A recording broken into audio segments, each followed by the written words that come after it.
In today's video, I'm going to teach you how to increase volume on Microsoft Teams. If your Teams calls, meetings, or notifications sound too quiet, the good news is that this is usually very easy to fix. In this walkthrough, we're going to make sure your system volume is turned up so you can hear Microsoft Teams more clearly. To get started, open Microsoft Teams on your computer. You can launch the app the way you normally would and wait until it fully loads. Once Teams is up, you don't need to click into any special menu inside the app for this method. Instead, we're going to adjust your computer's sound output directly, because Teams uses your device's speaker volume settings.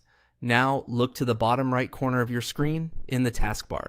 This is where you'll usually see your system icons, including network, battery, and sound. Find the speaker icon there and click it. This opens your volume control, which lets you manage how loud your computer's audio plays through your speakers or headphones. When the volume slider appears, check its current level. If it's set low, that may be the reason Microsoft Teams sounds quiet. Drag the slider upward and make sure it is set to 100%. Setting it to the maximum ensures your device is outputting the highest available system volume, which should make Teams much easier to hear. If you're using headphones or external speakers, this step is still important, since the Windows system volume often affects what you hear in Teams. Also, if your headset or speakers have their own physical volume buttons, you may want to make sure those are turned up as well.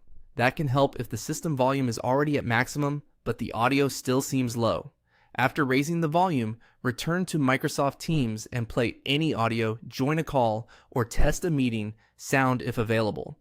This helps you confirm that the volume increase worked. If the sound is now clearer and louder, then you're all set. One quick tip before you go. If Teams still sounds quieter than other apps, check that the correct audio output device is selected on your computer. Sometimes audio is being sent to a different device than the one you expect, which can make it seem like the volume is too low. And that's it. You've successfully increased the volume for Microsoft Teams by adjusting your system speaker settings. Thanks for watching, and I'll see you in the next video.